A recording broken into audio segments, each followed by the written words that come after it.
முதலாளிகளுக்கான அதிகாரத்தை வீழ்த்தி உழைக்கும் மக்களுக்கான அதிகாரத்தை உருவாக்கும். அதுக்கு பேர் என்ன? மக்களாட்சி. அதுக்கு பேர் என்ன? ஜனநாயகம். புரியுதா? இப்ப தெரியுதா எதுன்னு? இந்த துப்பாக்கி சூடு நடத்தினவை யார், சுட சொன்னவை யார், இதுவரை தெரியாது. அருணா ஜெகதீசன் நீதியரசருக்கு முன்பு, அம்மாவுக்கு முன்பு 3 மணி நேரம் நின்று நேரடி சாட்சியம் அளித்த மகன் நான் ஒருத்தன் தான் இருக்கேன். அதுல என்ன பயன்? அறிக்கை கொடுத்து என்னாச்சு? தூக்கி ஓரப்பட்டு போயிட்டாங்க.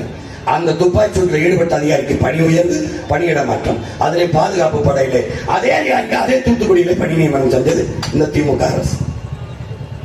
என்னது இந்த ஆட்சி முறை?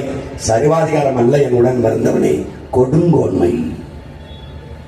இப்போ சர்வாதிகாரத்திற்கும் கொடுங்கோன்மைக்கு வேறுபாடு உனக்கு தெரிஞ்சிச்சு.